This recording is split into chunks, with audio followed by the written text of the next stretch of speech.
If you want to learn how to create killer content, this is the video for you. All right. There are a lot of false coaches out there. All right.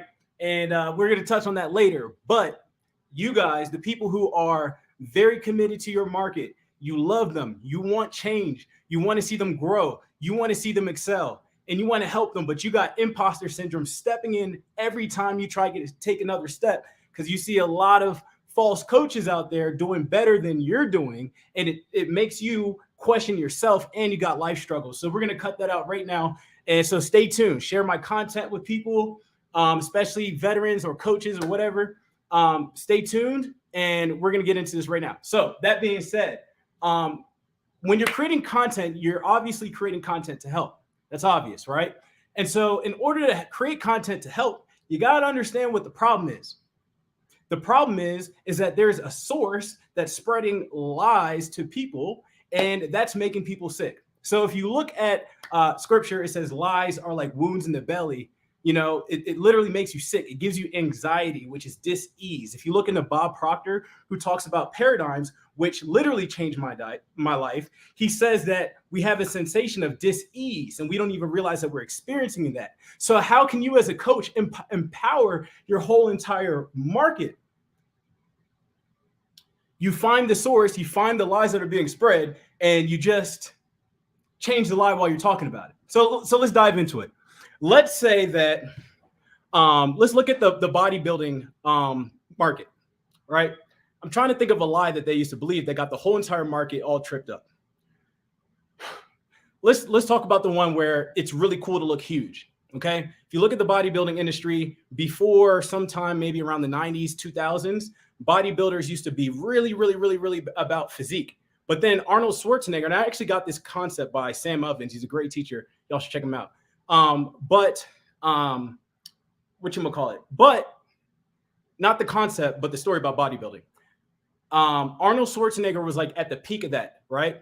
Right after that, people in bodybuilding started to not want to just look attractive. They tried to look really, really, really, really huge.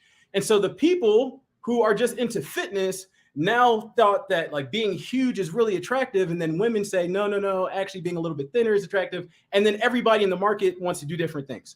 Or, you know, when the market believes like a certain type of diet is the best diet out there and they keep trying to do this diet and that's not like the best thing, then the new thing comes, right? So you as a coach, you as a leader, you are a change agent. Shout out to Chris Xavier, Spec Ops veteran, one of my clients who taught me the word change agent, right? You're a change agent. So in order to create change, you need to change people's beliefs. And so if you can change people's beliefs and helping them to have the right beliefs, you can get them to have the right actions and you can get them to feel better and they will come back to your content. Because here's the dope thing. You ever met a toxic person or had a toxic person in your life? The problem with toxic people is when you go to make a decision, they start talking in your head, whether you realize it or not. And sometimes the talking that you may be aware of or not in your head, you may not even be aware of that. So you as a teacher, you're blessed because you have the opportunity to be that voice. How many times were you about to do something and your friend's voice, like your best friend's voice, your best friend who's like usually squared away, his voice or her voice comes in your head and says like, you can hear them like kind of coaching you through what to do. That's what you have the opportunity to do as a coach. And the strategy is to create killer content. I call it fear shots. You go and look for fear in the market. What are people afraid of? It's probably a lie. And you go and you add truth to that lie based on your experience because you probably once believed that lie, but now you know what it's like. For example, last example, a lot of people believe if you want to exercise, if you want to be in shape, all you got to do is focus on whipping your body into shape. Shout out to Heather, one of my clients. This is one of her big passions.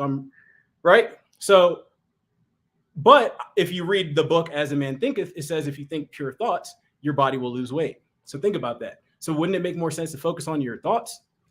It's debatable. If we got a health coach here, go ahead and say your opinion. I love you guys. I like to keep these under 5 minutes typically. Let me know if this was fire. Digest that, and I'll talk to y'all later. I'm out. Peace.